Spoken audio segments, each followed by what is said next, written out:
এর যেত মনে তো হগই ভালো হতে হবে হাইন না পারিবা ইন টোটাল হাইন না পারিব ইন ওদের ফুল করি ইন যতক্ষণ খাইবা ততক্ষণ মুখের রুচি থাকিব দে এর পর আর নথাকিব বরঞ্চ তোর হতেই বোধে নহয় না খাইলে ভালো হইব 3500 তোর হদ ক্ষতি হইলো তুই খাইবা বুলো আর কোনদিন না খাইও খাইলে তুই নিজে মরিবা দে নিজে মরিবা তারা তো মারিবা ইয়া ডাক্তার খরচ লাগিব 3 লাখ টাকা হাইজেনের যাবে।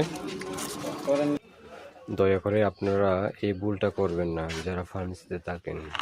এই এখনো স্কুল পড়ুয়া মেয়ে এই মেয়েটা যদি এগুলো খায় এর প্রজন্মই তো হবে না, কেননা ওনার এত ধরনের ক্ষতি হতে পারে আর যা কল্পনার বাইরে। এগুলো আসলে ওষুধ না, এগুলো হচ্ছে অ্যাস্টেরয়েড, ওনার বাচ্চাও নাও হতে পারে। তাই বলবো সচেতন হন, 2টা টাকার জন্য আটজনের জীবনটা ধ্বংস করিয়েন না।